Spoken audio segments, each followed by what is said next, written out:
Hey guys, and thank you so much for tuning back into yet another video. In today's artwork, I decided to try out a few new techniques that I usually don't and went on a little experimental, so make sure to stick on till the end of the video. This one is an apocalyptic themed artwork with quite some storytelling in there, and I'm really hoping you guys will like this one. If you're new here, it'll take about 2 seconds to hit the like and subscribe button, so make sure you hit those and let's roll the speed art.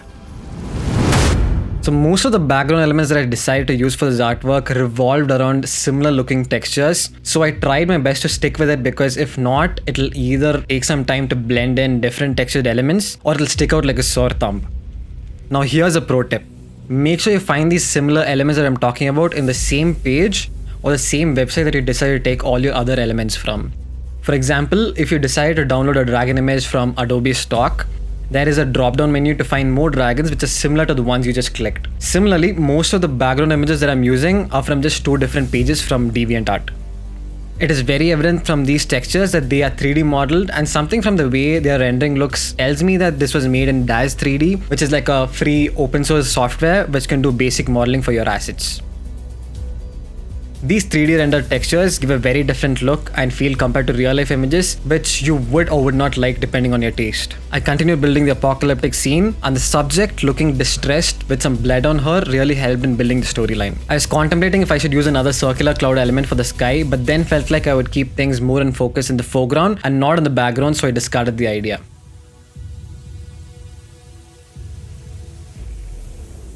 And something that I learned online from other digital artists is using color overlay to fill up your stock images with color and reducing its transparency to show depth. And it really seemed like an effective and simple way to make it look a bit more polished. That did not stop me from using curves to blend them even further, because every time I stopped using curves, I felt like I was leaving out the opportunity to make my artwork the best it possibly can be. The thing with curves is it just cannot be applied anywhere and everywhere. It usually seems to work best with images having more metadata and less contrast. It's not a very good practice in my opinion to be using curves on elements which are in its darkest possible condition.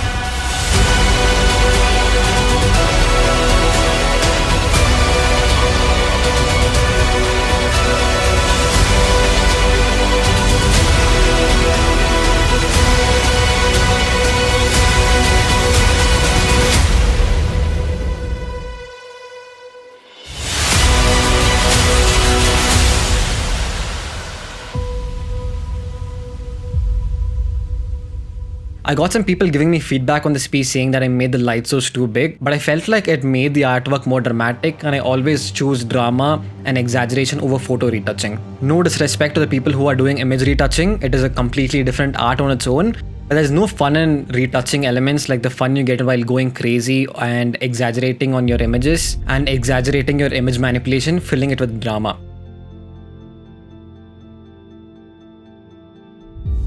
I don't really have much to talk about the subject because I feel like this image right here was built for this environment.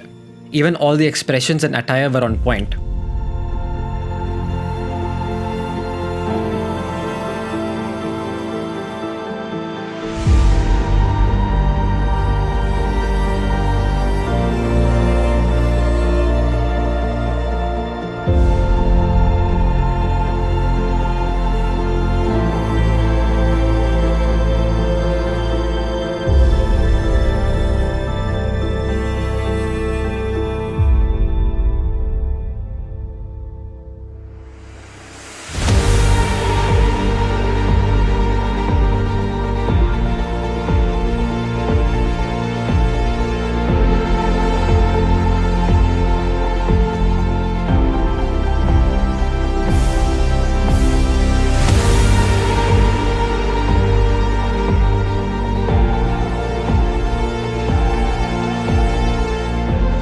I brought in a wolf and put it on top of an armored car for detail. Now the position of the wolf did not really match the position of the car, so I went ahead and tried using the puppet warp tool for the first time. The puppet warp is a very powerful tool that I generally use for making visualizers and animations in After Effects, so I didn't have much trouble figuring out how to use it because it pretty much worked the same way in Photoshop. Now that is the thing about workflow inside Adobe. They're all so beautifully entangled. The dynamic link saves so much time going back and forth between softwares, and each software in its own respectful way do the same thing that the other software in the Adobe ecosystem can do, which is absolutely amazing.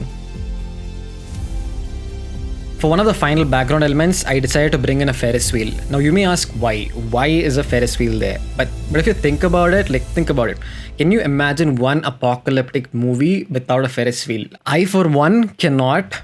So I just threw it in there, and this, my friends, is what really gave me the satisfaction of working on an apocalyptic scene.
I thought about adding in some rain, I thought it would be a good idea, so I manually made my own rain using noise and motion blur. For the depth, I decided to bring in some overlays of a different rain scale, else it would end up looking two-dimensional. I had said in one of my previous videos that it is very difficult to find a tutorial on rain impact on subjects for Photoshop, but I did manage to find one video and tried applying the technique here. I wouldn't say it's perfect, but I can say it's fairly decent, and the flaws probably won't be noticed if you're looking at it once and then just scrolling away.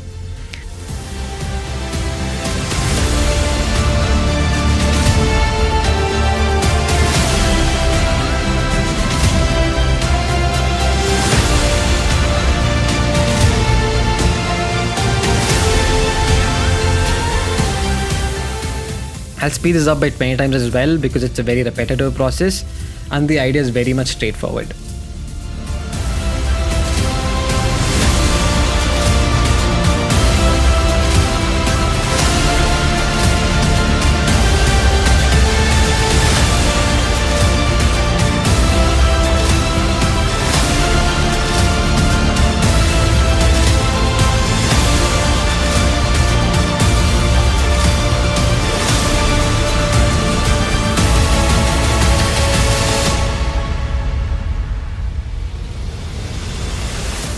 Blending in the puddles was definitely my favorite part because although initially I thought it would be challenging, but later on ended up being pretty easy to deal with. I hope these tips were helpful. Those were my 2 cents for the artwork that I did today. Please make sure to like the video and subscribe, and I'll catch you guys soon with another quality video.